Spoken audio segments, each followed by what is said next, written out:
So a couple of days ago, I jumped on and I was talking about some of the people that I'm working with now, and specifically about folks who'd had total or partial knee replacements or other forms of lower body surgery.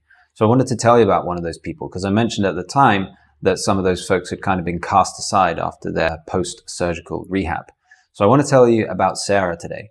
Sarah had had a very, very active life growing up, played a huge amount of different sports, been very athletic, but over time her body had adopted a posture where legs were actually slightly what we referred to as bowed, and this had resulted in really wearing away the sort of inside portion of the knee. So they'd ended up with 2 partial knee replacements of the inside of the knee, the medial compartments, and these were spaced out about 6 months apart. And they knew it was time to get it done because laying in bed at night at 2 a.m., they described the pain as like somebody drilling into the knee. So the knees really were done and it was time for surgery. After the surgery in hospital, Sarah got very little attention, but she was very aware that they were keen to get her out of there and get her home.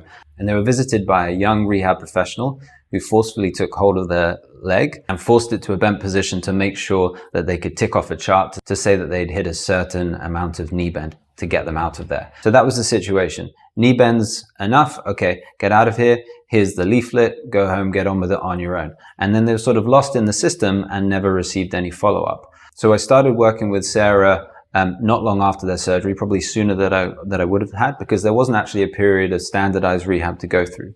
So that's the kind of people I'm talking about.